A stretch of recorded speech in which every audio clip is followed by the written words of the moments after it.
It is campaign season, and one of the interesting races that we will be watching, the primary campaign for Ag Commissioner, and joining us on the phones right now, Republican candidate for Texas Ag Commissioner, Trey Blocker. Trey, welcome to the show. How are you? I'm wonderful. How are you? Doing great. Thanks for joining us today. You're running for Ag Commissioner here in the state of Texas, Republican candidate. You're running against current Ag Commissioner Sid Miller. Tell folks a little bit about yourself and why you decided to run for Ag Commissioner. Sure. I'm a sixth-generation Texan. My forefathers were some of the first and most well-respected cattlemen in the state of Texas, and I take great pride in that heritage.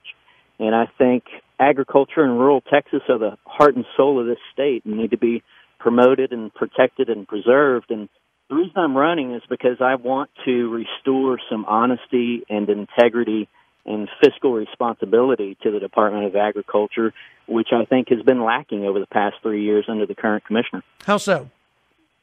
Well, we currently have a commissioner who has been embroiled in ethical controversy. He's been investigated by the Texas Rangers.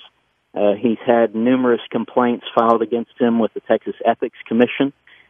He has raised fees on farmers, ranchers, and other small businesses in excess of 500%.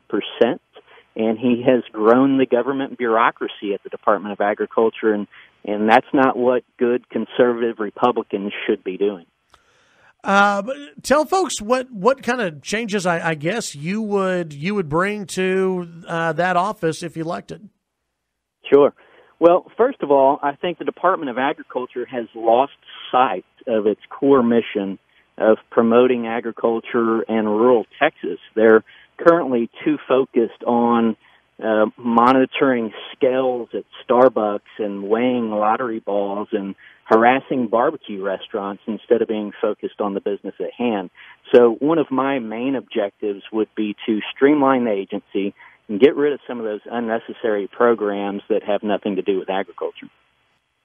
When you announced your campaign, your opponent had some things to say about you.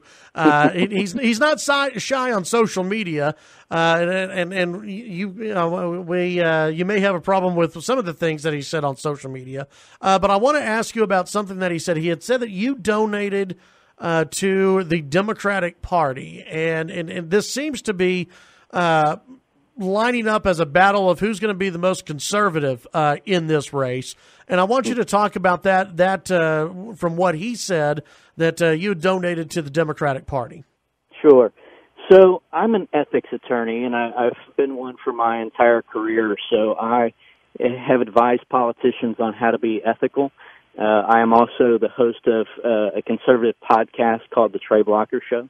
I'm also the president of the Civil Liberties Defense Foundation, which I founded in 1999 to defend the Second Amendment. And I am also a former lobbyist.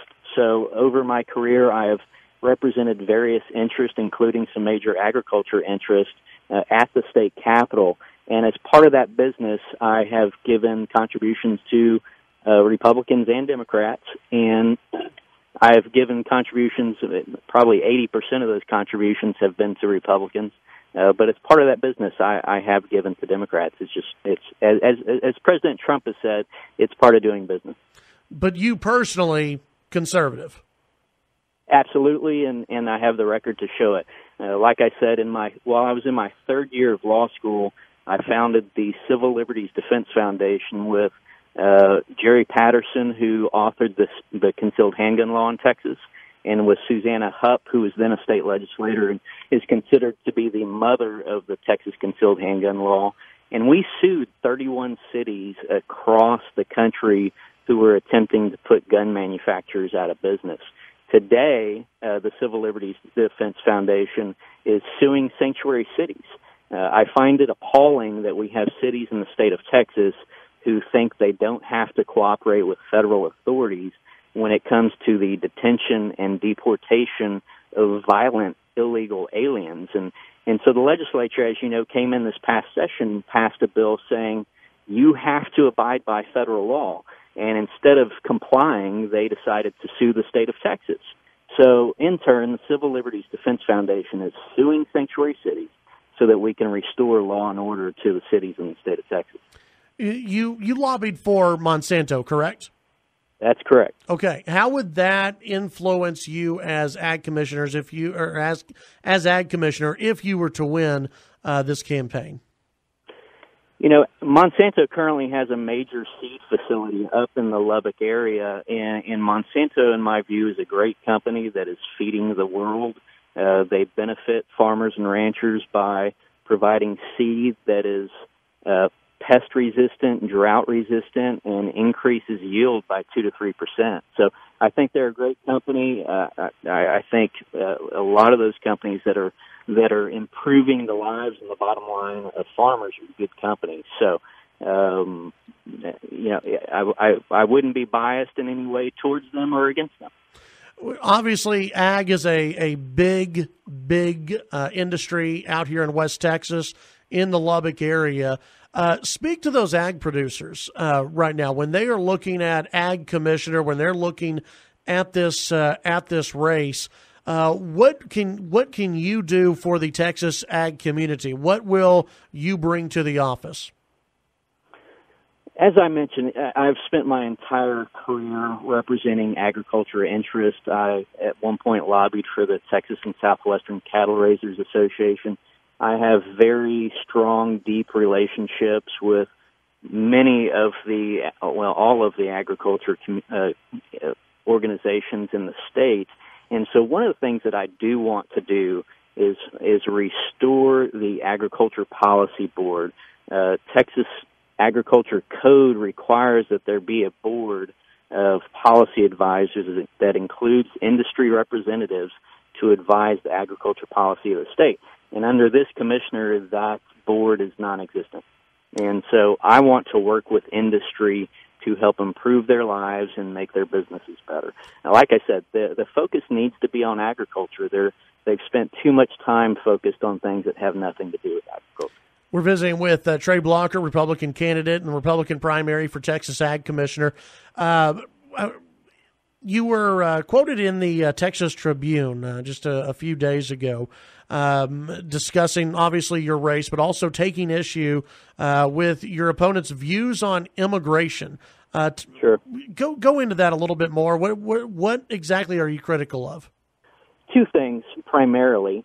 One is he voted for in-state tuition for illegal immigrants when he was in the House. And he has also recently said in an interview that we need to consult Mexico before we build a border wall. And whether it's in-state tuition or sanctuary cities, these are magnets for continued illegal immigration. And we need to put a stop to that. And I don't think we need to consult Mexico for anything when it comes to protecting America and protecting our borders. What when it comes to this race in particular, and for those who maybe aren't all that interested in the ag commissioner's race, and I think we have a lot more out here in this part of Texas than maybe in the Dallas-Fort Worth and some other areas where this will be a focus for many. But for those who maybe don't focus too much on ag commissioner, why should people around the state be interested in who the ag commissioner is? Well, because we all like to, whether you're in Houston or Dallas or Lubbock, we all like to eat and we all like to have clothing on our backs, right? And so we need to protect and promote agriculture in the state of Texas because we want our food and our clothing and our fuel to come from Texas, not China or India. Agriculture is important to everybody, whether you're in Houston, San Antonio, or Dallas, or Lubbock or Nacogdoches. So everybody should care about this race. Trey Blocker, thank you for joining us today. Where can people find more information about you and your campaign? TreyBlocker.com. All right. Simple enough. We'll visit with you down the road and have a Merry Christmas. We'll visit with you after the New Year, okay? Merry Christmas to you. Thank you. All right. That's Trey Blocker, Republican candidate for Texas Ag Commissioner here on the Chad Hasty Show, KFYO.